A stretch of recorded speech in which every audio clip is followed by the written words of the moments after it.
freaking first cut. Golly. Welcome to the First Cut Podcast. I'm Rick Gehman, and this is your recap episode for this week's American Express Dubai Desert Classic, and maybe a little TGL along the way. Who knows? Joining me to get into the hijinks, Patrick McDonald is here. Patrick. Boom! Straka-Laka. Nice. Gentlemen. A great afternoon in sports. I thought we were going to witness an all-time bedwetting in Philadelphia, Rick. I'm sure you were a little nervous. Never in doubt until I started to do the math on, wait, 2 missed extra points. They get the ball back. Not so good. No, but it's a shame the American Express went approximately 7 hours and had to bleed into the Ravens-Bills on our own CBS. Wouldn't it be interesting? We got essentially 2 snow games today in the NFL. We need some snow golf, just a dusting. I think that would be.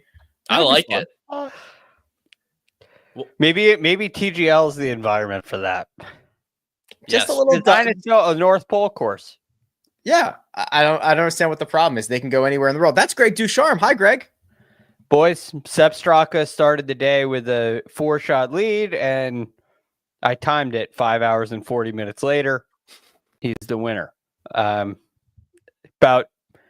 12 hours after a nice tournament in Dubai as well, in a different desert. So it was a great week for Sepp, which I know we'll talk about. Great week for many of the players in the American Express, but that pace of play was just way too slow. What's the issue? Like, what is actually the issue at this? Is it the course and the way it lays out, or is this like what is actually the issue? Players take too long. Yeah. It's like they don't move. And it's important for everybody. I understand it. But if you're taking your time, I'm taking my time, we're not enforcing the 40-second rule, not even close. It doesn't even come close to existing. It can't be taking guys two minutes to hit putts. So that just, all of a sudden there's one rules infraction, and now we're a half hour over the broadcast window. Right. And now you have these issues. I don't know if you timed the front 9 and back 9 separately, Greg, but I do know number 11 took the final group 45 minminutes. Yeah. So for one hole. I mean, that affects the competition. I kept looking down, looking at the score, looking at the score. I'm like, they're still on 11. They're still on 11. I've been seeing, through 10 holes for what felt like an hour. I guess it was 45 minutes. Yeah. Boy. Yeah. So it's a compounding issue, right? You got everybody's taking too long to begin with. Then you end up with a rules infraction or something. Somebody needs a ruling, and then that adds time. And next thing you know, you got 3 groups on one hole. So there are issues in the routing, and these, not that there's a specific one, but par 5s take a long time. But ultimately, the players have to move faster. They have to be required to move faster. And then everything will move faster. And a slow round will be 4:45 instead of 5:40. 5 hours and 40 minutes. That is way too long for a threesome to play golf. You can get around on a public course Sunday on the most perfect day of the summer in less time. Yeah. I play golf in 2 hours by myself. I could have played almost 3 rounds of golf in the time it took Sepp Straka and final group to play. When I worked at Medalist, Michael Jordan would play with like 7 other guys. They'd be 8, and they would play 36 holes in about 5.5 hours. Now they would have 8 carts out there. So it's basically, if you watch them play, it was kind of crazy. It'd be like 8 singles. It's chaos. But they just come, it's just a wave. If they're in front of you or behind you, like they are coming and they're not stopping. They're coming through. They're coming through. And who's going to tell Michael he's not coming through? No, nobody. Not me. Not me. Well, we'll get back to the Amex. We are expecting Mark Immelman when he gets back to his hotel. We'll keep an eye on that. So we'll start in Dubai because that wrapped up this morning, and another familiar name at the top of the leaderboard. Tyrrell Hatton at 15 under par thanks to rounds of 71, 65, 68, and 69 gets the job done. This is now his third win, Patrick, since the start of 2024. He has won on Live Golf. He has won twice on the DP World Tour, and his recent run of play dating back to the beginning of the fall, basically September, has been literally nothing outside the top 10 and is one of the hottest players on the planet. Yeah, it was great. He's been great, and I don't think we give him enough credit for how many different tours he played on in 2024. He was a member of Boston Common. He played on the PGA Tour. He played on Live Golf, and he played on the DP World Tour. So that'll be a trivia question one day. But do you think there's any Hatton issued Boston Common gear, like a polo, and then sometimes they'll stitch their name on the inside. It says like Hattie or whatever his nickname is. He did the team press conference in Boston. He was at Fenway with the boys when they did a media day there. And I remember they asked him, Tyrrell, what's your favorite thing about Boston? And he just looked around and then looked down to Keegan and was like, hey, you want to take this one? But I think generally probably the most underrated player among the most underrated players in professional golf. He moves up to top 10 in the world, and that's even with playing his primary golf on a tour that doesn't get OWGR points. Wins the Alfred Dunhill Links for the third time. He wins his 5th Rolex Series event. With this one, I believe his 8th DP World Tour win. And you look at his wins, they're all pretty big ones. API on the PGA Tour also when, that was an all-time Sunday too. So great stuff from him. Probably locked up his spot on the Ryder Cup. I don't think that was in doubt at all, but this certainly helps. And he gets points from this one. I believe it's 2,000 total for a Rolex Series event, which is Rolex event. Yeah. A PGA Tour event. And off and running to cash that future for us at Royal Portrush at the end of the summer. Do you have one on him already? Yeah. Oh my what God. I say on this pod, I typically bet. What number was that? 30. Oh, okay. Well, it's going to be shorter than that when we get there. T10 at the Spanish Open. Then he won the Alfred Dunhill Links Championship. Runner-up in Abu Dhabi. 6th at the DP World Tour Championship. Those are obviously the season-ending events on the DP World Tour, so you do get some of their best fields, and then starts it off here with a Rolex Series win. Greg, he also had a top 10 at the Masters. It was not his best major championship finish of his career, but one of his best major championship seasons. So 2025, I think I'm torn. I think in the inner circles, expectations are pretty high for Hatton, but he definitely does not break through into the discourse of top 10 players in the world for general golf discussion, though he very much should be. Yes. Well, you think about it, he plays very much, as Patrick alluded to, around the world. And when you're playing on Live Golf, as we've talked about way too many times, there's not a lot of attention there. So you don't really get to see his game. But if you got a chance to watch him play in the desert this week, if you got a chance to watch him play any of the majors last season, you know that he has a phenomenal, very well-rounded golf game. I mean, if you took away his antics in between shots kind of a thing, you would see an extremely simple golf game. The ball doesn't curve very much. He hits really solid iron shots, and he hits it right at the flag. I mean, there were a number of shots in this final round and really through this whole week where hole locations were tucked seemingly 3 paces from the edge of the green, and he's taking it down right down on the flag, right on the edge of the green. So aggressive when he needs to be, extremely confident. He putts it really well. He's a well-rounded, serious, big-time global player. Rory McIlroy, one of the notables also in this field. He ended up finishing in a tie for 4th. This was Rory, Patrick, going for a three-peat. I'm not sure you were aware of this. The win at the DP World Tour Championship, the win at the Showdown, and then this would have been, of course, win number 3. It wasn't. I don't think Rory would have said he had his best stuff in Dubai this week, but even without his best stuff by his own standards, it's another top 5 finish. And it would have been his 3rd tournament title in a row, I believe, the Dubai Desert Classic. Yes, he won 2024, 2023. He has not finished outside the top 10 here in his life. That's insane. Yeah, it was pretty sloppy the first couple of rounds. I watched him play a decent amount, and unlike last year where he was a little bit sloppy during his first couple of rounds, Tyrrell Hatton was at the top of the leaderboard instead of Cameron Young. So that does something for you. I think he pinpointed the winning score at the halfway point, said this is what I need to get to, just didn't get there.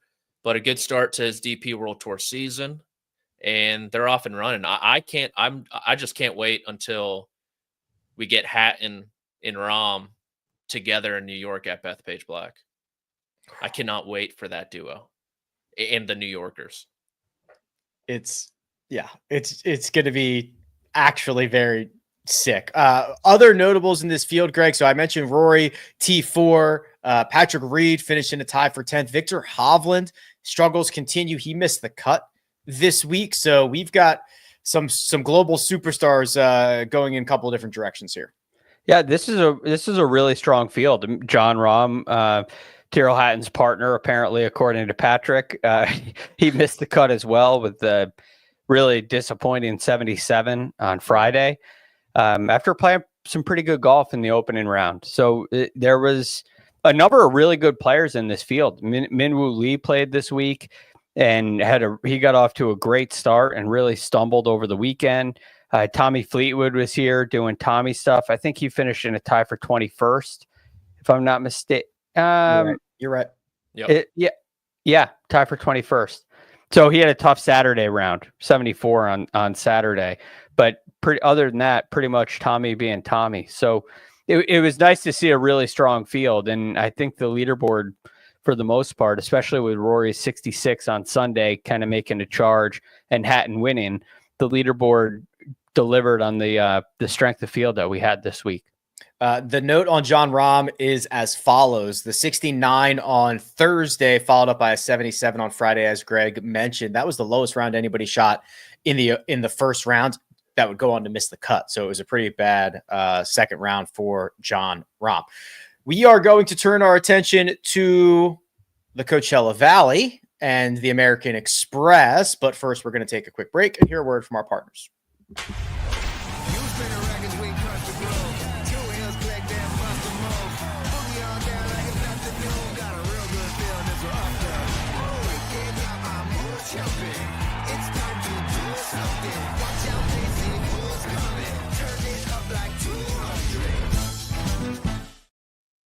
And we're back. Now, let us talk about the American Express. Finally, Patrick, after 3 days of being spread out across 3 different golf courses, everybody who made the cut after 54 holes returned to the stadium course, and it was Sepp Straka who started the day with a multiple shot lead. Let's just set this up for a quick second here.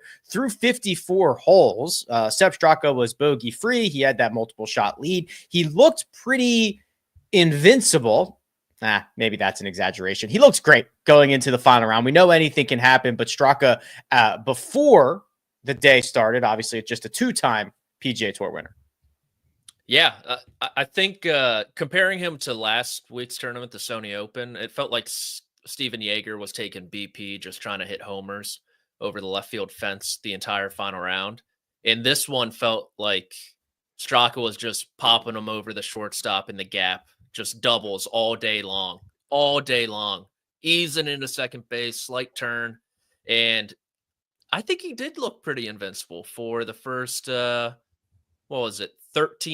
through that par 3 with the, what I thought was the dagger at the time before he made it a little bit interesting. But yeah, he didn't miss a green up until, I believe, the 14th hole.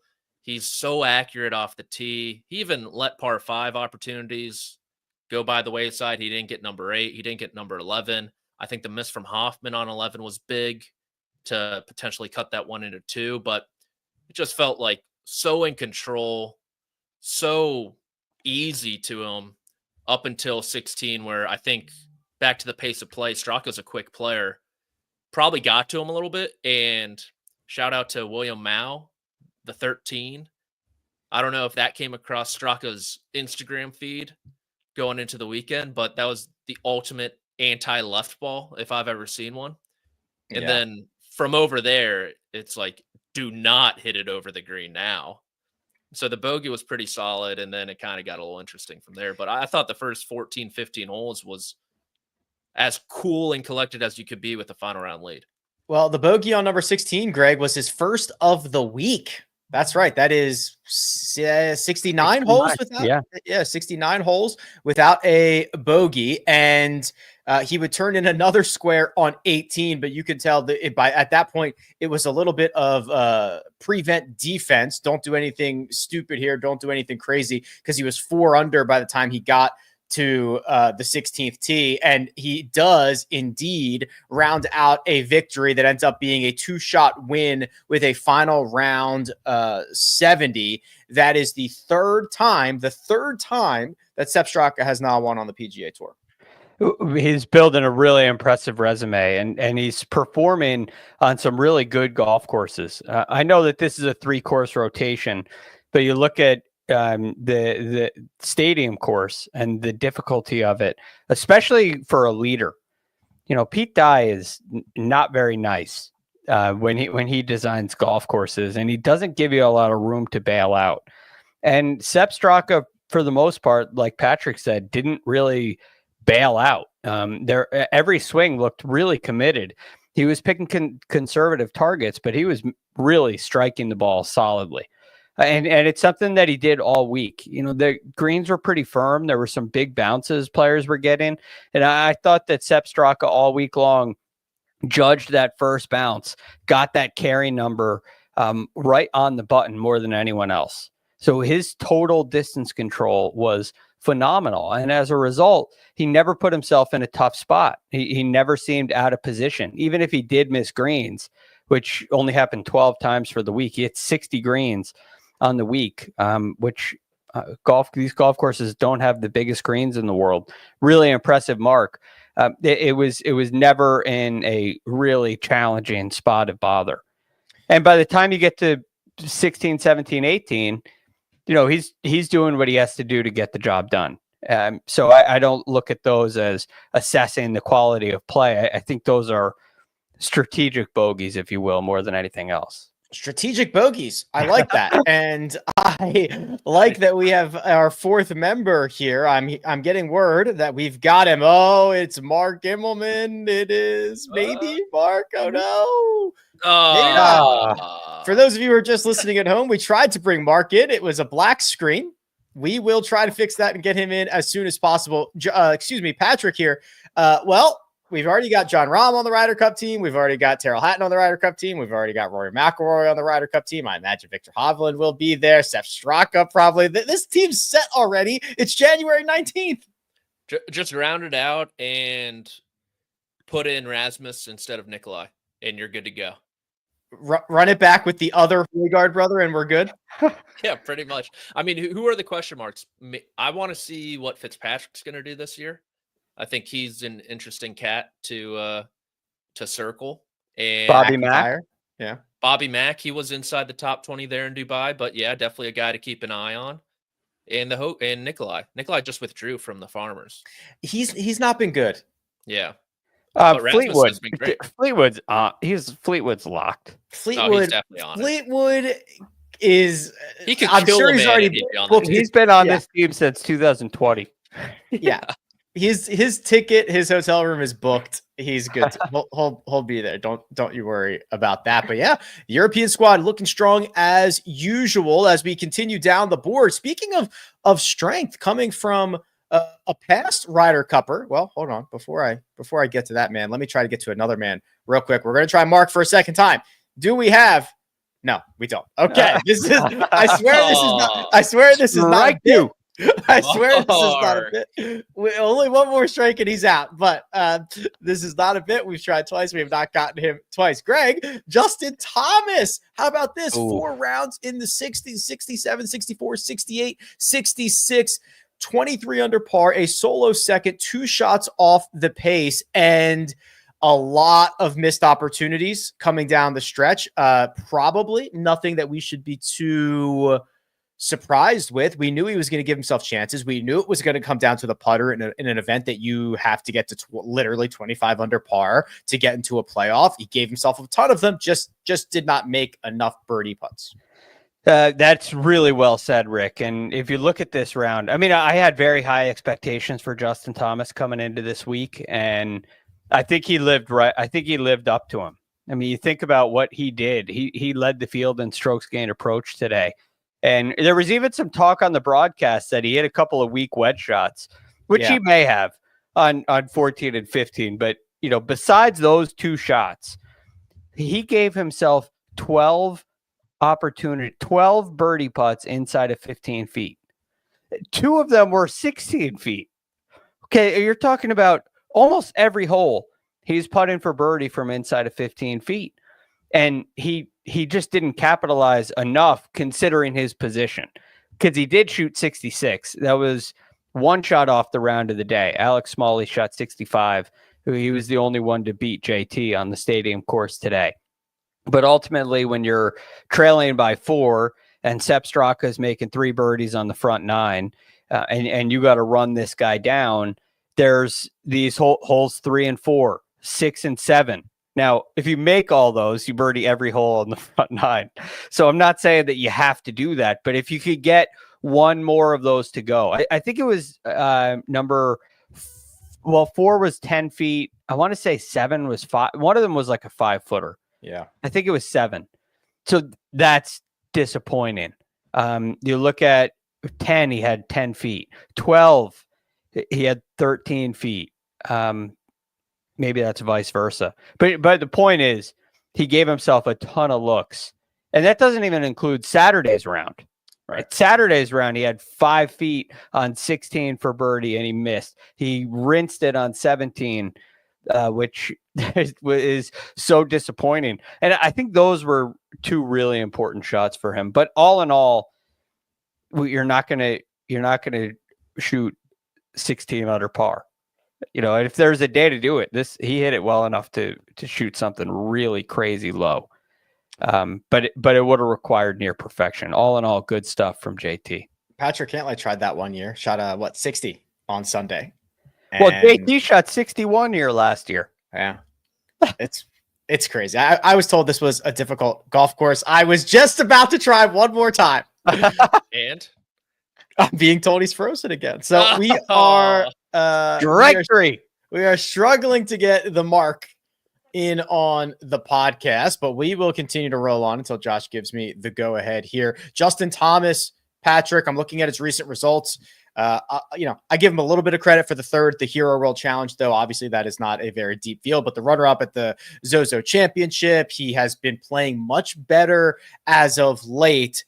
Where are you in terms of excitement level for JT 2025? I'm probably not as excited as everyone else. Wow. I think generally that's where I've been during this Justin Thomas comeback tour that has taken a couple years now. But I think I agree with Greg. The 2 swings he wish he had back, probably the putt on 16 on Saturday, and then the full swing into 17.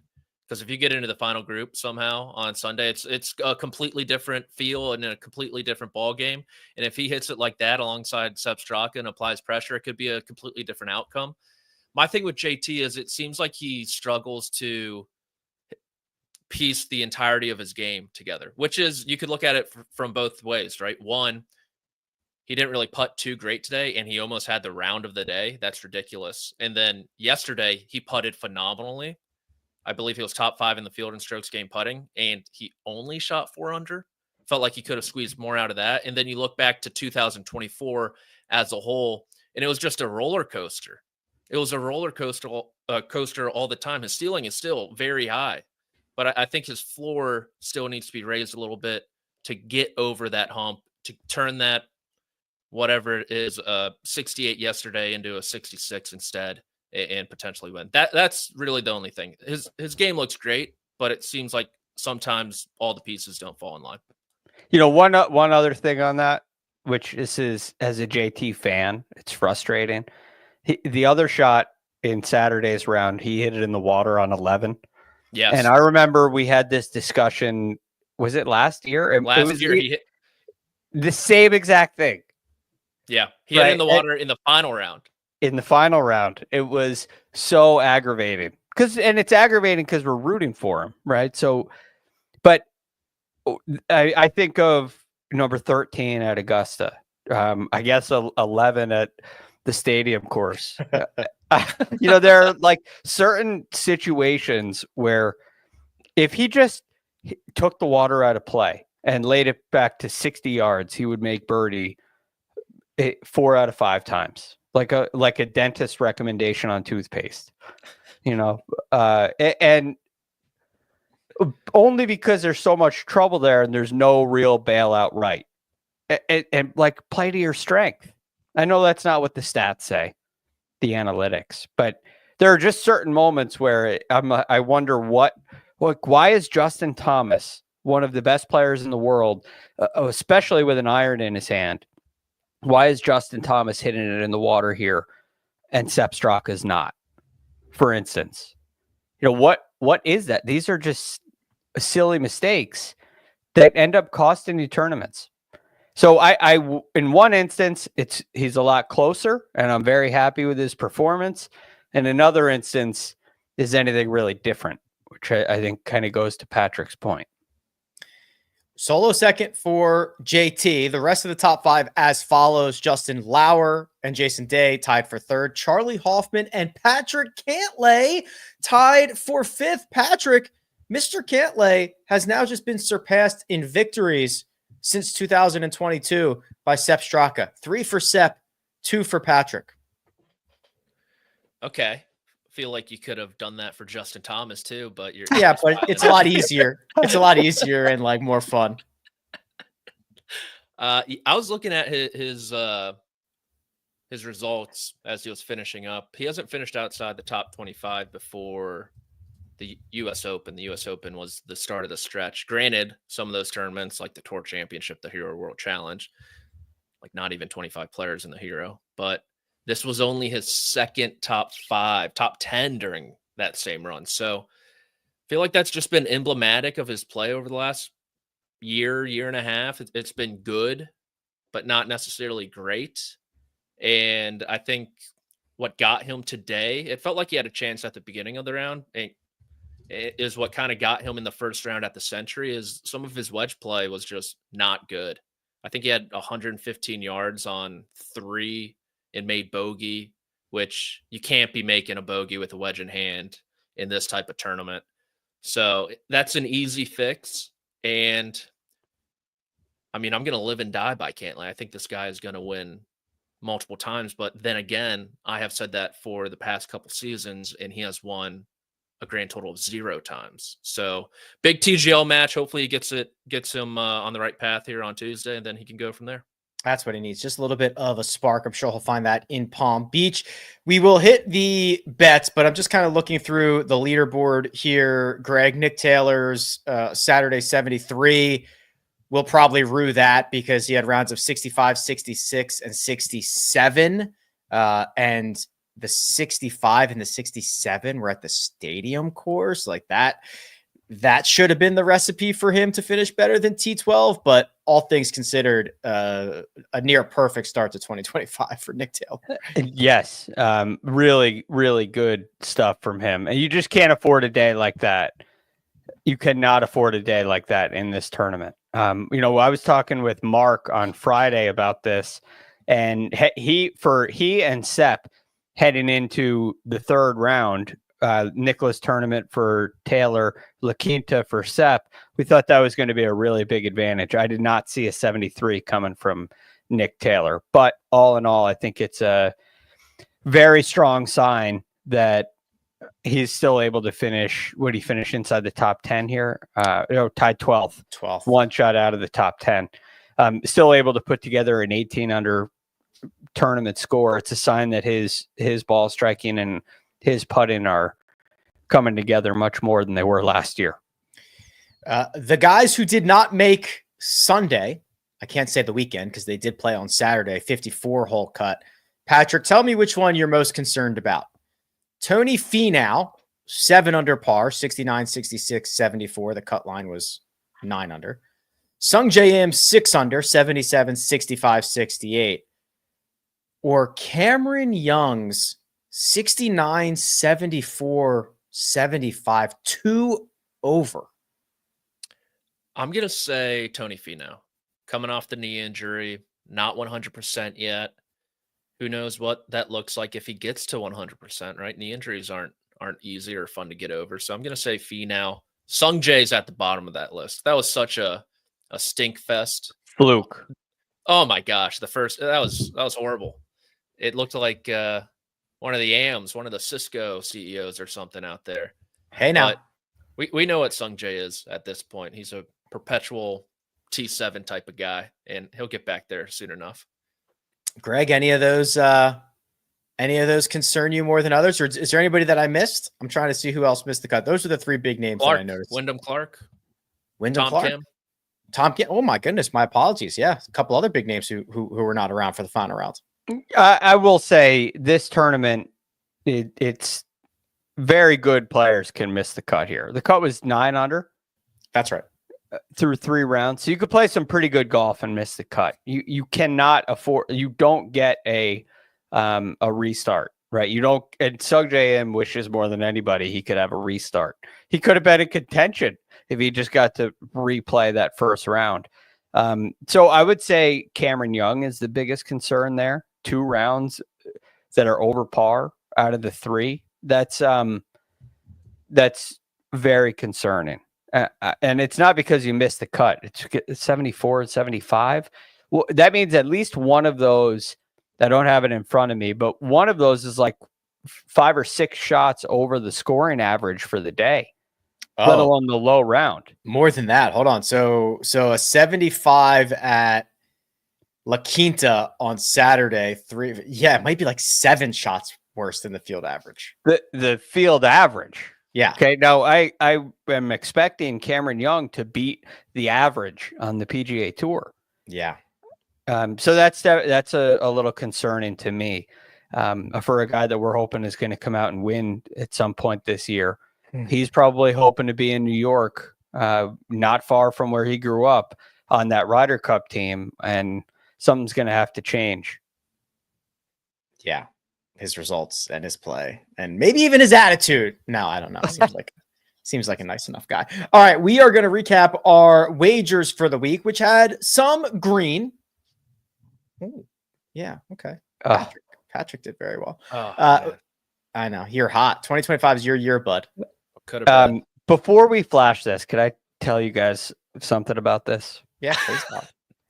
I messed this up so bad.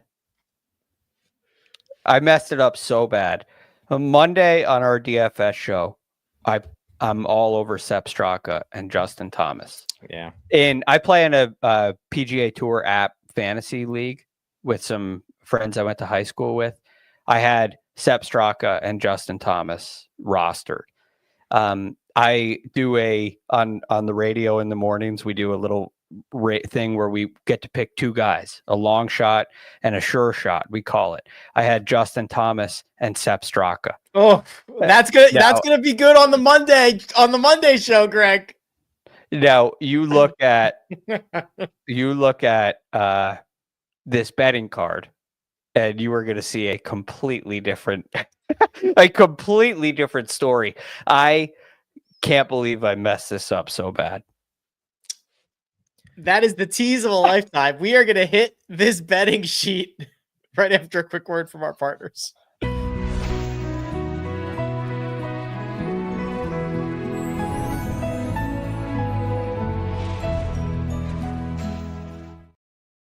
We are back, baby. And let's just do it. Let's just do it, Josh. Throw the grid up there. Yeah, there you go. So, Greg, let's address it. Oh.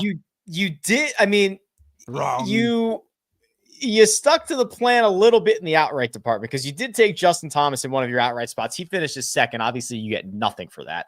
And then the other, the 50-1 guy that you plugged in, which could have easily have been Sepp Straka. Yes. Was Lee Hodges.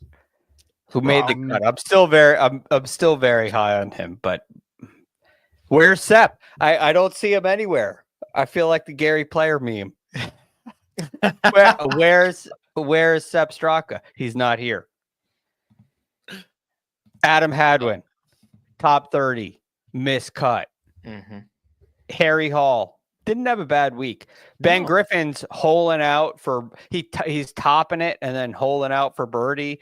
He's hitting wedge shot. He's hitting it in the water off the tee, taking a drop, nearly holing it again. He's just on fire. He gets to 19 under par and smokes Harry Hall on the final day. You got boned, Greg, because Ben Griffin is a TikTok superstar. Right. And so he wasn't doom scrolling Saturday night because of the ban. Eyes on the prize, got his full 8 hours of sleep, and came out and just took you to the cleaners, you and Harry Hall. With his eye condition, he should not be looking at TikTok. Oh, yeah. He's usually up all night TikToking, and now well rested. Doing dances and everything. And it's already back. So you just the one round round. This is, if you ever put a tinfoil hat on, it was for this matchup. Yeah. They wanted Ben Griffin to beat Harry Hall, whoever it is, the cabal, the deep state. They're out to get me. Yeah, that's right. Big TikTok.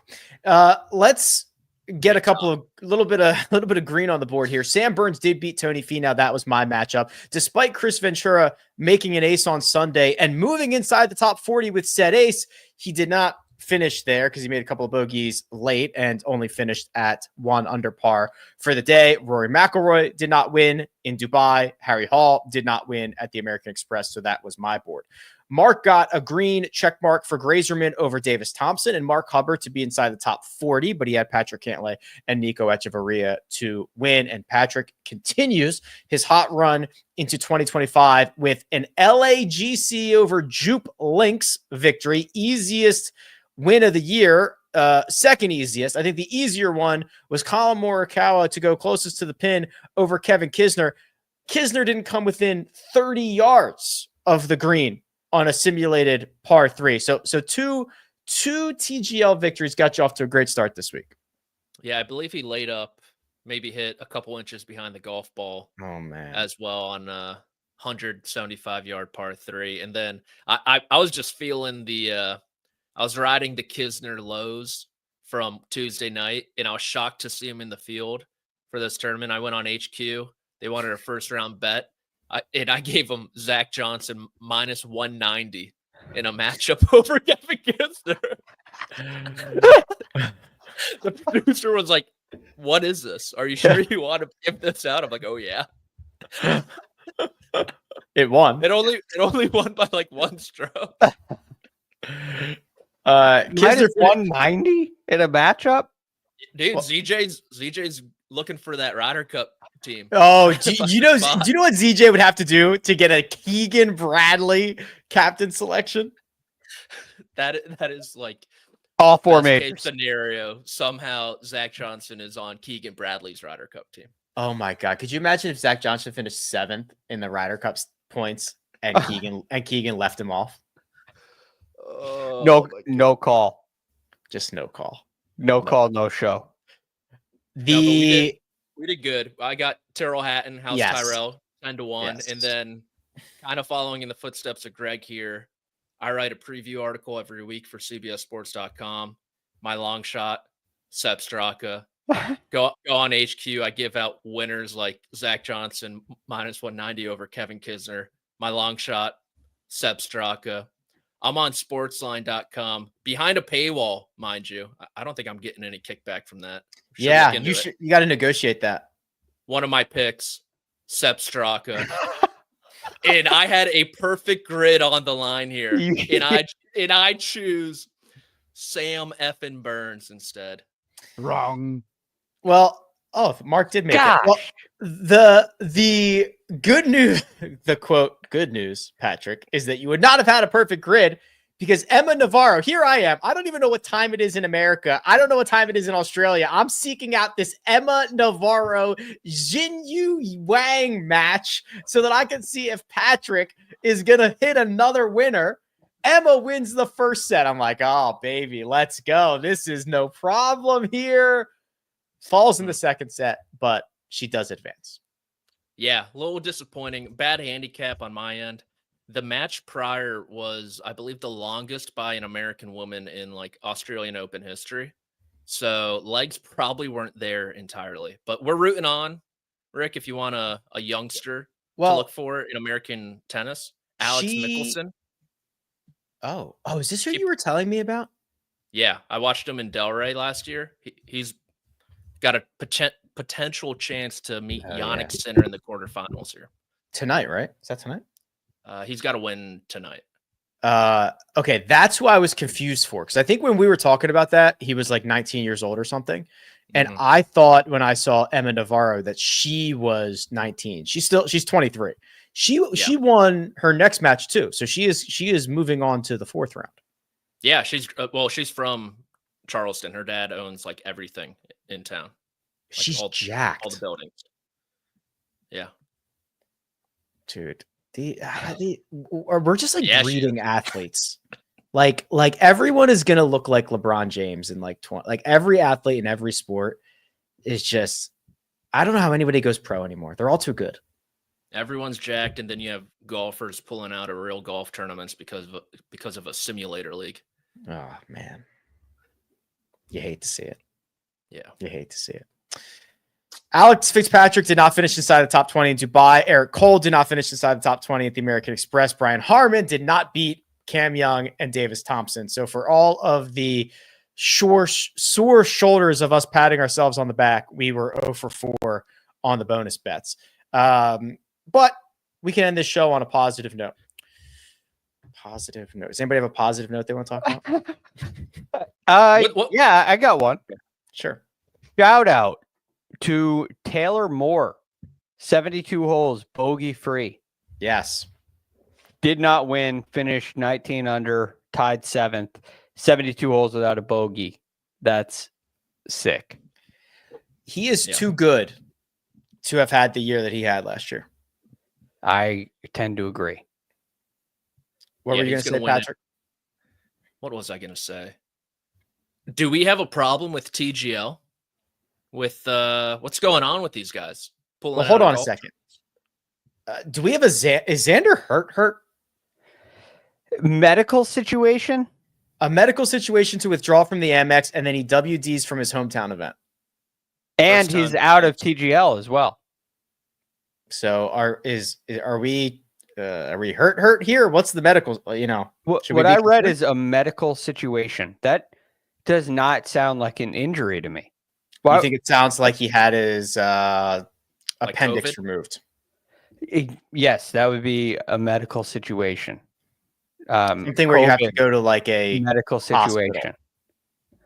Why wouldn't you just say he hurt his back or his wrist? Or you could have said he tweaked something. Yeah, he's dealing with a minor injury. But a medical situation makes me think that like a real doctor was involved. Yes. As opposed to a fake one. As opposed to like a self-diagnosis of like a twisted ankle. Okay. What do we think about Colin? He just pull out? Probably because Xander wasn't going to be there. I also think that there is a lot of unknown about Genesis or they know something that we don't know, and now it's changing schedules potentially. I don't know. Okay, I like that. Yeah, I don't know what that could be, but I saw you tweeting out some stuff, Rick. I've got little birdies like Rick. That's what they're chirping at me. Okay, you're like the bald guy, the eunuch in Game of Thrones. That's right. So I think the seer of all things. Yeah. I think it might end up at PGA West at the stadium course. Really? They really want to keep it in California. For the tax. And Torrey is not an option. Oh, that's a lot harder because it's a Muni, it's obviously a Muni. It's just like logistically, I think going to be more difficult, and they can just run it back at the stadium course. All 72 on the stadium course. That would be Yeah, that would be the idea. It'd be cool to see. I know that. Yeah. I was hoping to see Tiger at Phoenix again because I just want to see replays of him on I don't one of the think great calls in sports. On Oh 16. yeah. Oh They're yeah. gonna go nuts when he hits this thing. And if he got there again, that has to be the call. Oh, yeah. I don't think that's I don't think that's out of the question, but I just think there is this like it would be easy just to like the easiest thing is just keep it at TPC Scottsdale. You can get a ton of people in there, you can raise a lot of money, you can get what but I think there is a really big they really want to keep it in California because they're going to do a big like a lot of the proceeds or all the proceeds are going to go to wildfire relief. So they really want to keep it in California, and I think they're trying to figure out a way to do that. It makes sense. And that golf course is a much better test this year. Not that that's what they're thinking about, but it's a much better test this year than it has been in the past. Yeah. And yeah, with those bouncy, I mean, did it play? I don't know if it did every single day, but like the first 3 days it played over par, right? And like it could be, tuck some of those pins, and it played under today. Yeah. But they have room they could make that tougher. 17 they had on the up tee. Yeah, they use some up tees. Yeah. They could tighten the screws a little bit. Yeah, I also think it would be better for I really don't think they want to do 2 weeks in a row at the same spot, which would be Phoenix, and just have like 8 straight rounds at the same spot. I think that's one on the negative side. So because they only played 2 rounds at the stadium court, there's a lot to consider. The guys who would play the WM and the Genesis back-to-back, if it was in Scottsdale back-to-back weeks, would be out until the Masters, probably. Just from 2 weeks in Scottsdale. Need the time to recover. Yes. I would be interested to see what how well attended would a second event be? They couldn't possibly get another 200,000 in there, right? Would it be? I don't think they would want to. It's going to be a better field. I think they would try to like tame it down. I think they would too. That's because it's outrageous. But why? But then why would you turn people away? Also, and it's for a cause at that point. Yeah. What if Tiger does show up and it's like 300,000? And you know what? Based on how he hit it on TGL Tuesday, he can win at that golf course. Oh boy. Okay. He's still got the hands. It was a simulator technology. It was not working Tuesday night. Tiger Woods does not hit 2 water balls in 1 round. Yeah. Well said, Patrick. Well said. Yeah. I think we'll know like very soon where they're going to have it. Yeah, we I guess we better. They need to. Yeah. It's us. I'll watch wherever they play, but if they're going to get people into Phoenix or out to Palm Springs or wherever they're going to go, they got to let people know. Rick, were you there this weekend? Very quickly, I was in Palm Springs. No, I was in Palm Springs, and so I was at a friend's house, and he lives right on Alcatraz, right on 17. So like in the backyard, it's like 30 yards to the green. I'm like, dude, how do you resist not hitting wedges onto this green all day long? Yeah, it's sick. And like the guys come through there, and like, yeah, I mean, that's awesome. So cool. Hiring? Your friend? I'll find out. But yeah, it's 2. We played 2 rounds of golf, and then I came right back. It's a very, very quick trip. Okay, gotcha. Cool. I technically did not even go into the event.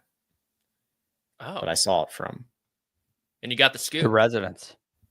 From the residence and the scoop. See, come on, when your boots on the ground, the scoops are coming in. On the ground. I mean, Scoops DuCharme is already his nickname. We got to find one for you. Rick Scoop good. Scoops DuCharme is great. Yeah, maybe Scoopman. Scoopman. Yeah. Anything else? We are going to have a Wednesday to Saturday next week at Torrey. So we are condensing everything that we normally do in 3 days into 2 days. There's still going to be a Monday show. There is still going to be a Tuesday show. Then we are going to go halfway point Thursday instead of Friday. And then the recap will be, of course, Saturday after the final round instead of Sunday after the final round. Good stuff on CBS. I completely forgot. I completely forgot it was Wednesday to Saturday. I screwed that up. When you're scheduling. Yeah. I think I'm going to be able to do it, though. So I don't think I told this to Josh. I think I'm going to be able to make Saturday night. I had originally screwed that up, but I think I'll be able to make it. So we'll do Monday, Tuesday, Thursday, Saturday. All right. I'm looking forward to it. All right. I'll be there. Anybody else? Anything else? Saturday. Okay. Well, we'll see you then. PGA show this week, guys. Oh, check out all this. Yeah. Check out. Keep us in the loop with like all the new launch monitor and sim stuff. Okay. I'm going to hit all the mini drivers that I can find. Oh, yeah, do that too. Mm-hmm. So just for fun. Yeah, and maybe steal one or two. Do they make them lefty? Oh gosh, they better. I'm not a big mini driver fan. Never tried one. Let's go around and see if you can get us some swag, Patrick. Okay, and I'll we'll sponsor random segments. I'll be like, we have this one segment where we do this. We just need like gift bags or whatever. We need new foresights. Yeah, it'll be GC quad. We just need 4 of them. Just no big deal. Just ship them out. And we'll have a little segment. Now we have some good interviews. So Derek Jeter's on the lineup, Kerry Haig. So should be a good time. Derek Jeter. Yeah, I don't think a playing career in New York could prepare him for a one-on-one sit down with Patrick McDonald, but we'll see. Jeter, number 2. Derek Jeter.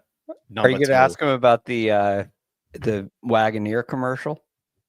I might have to now. Because that was quite a trip. I might have to. What was he doing? What was he up to? Did you drive across the country in that? He was scheming something. Writing that down right now. Scoop DuCharme. I'll credit you.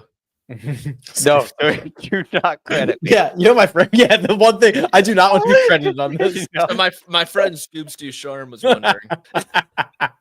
It's not a bad nickname for a shortstop. Yeah. And he said he was better than you at short. Yeah.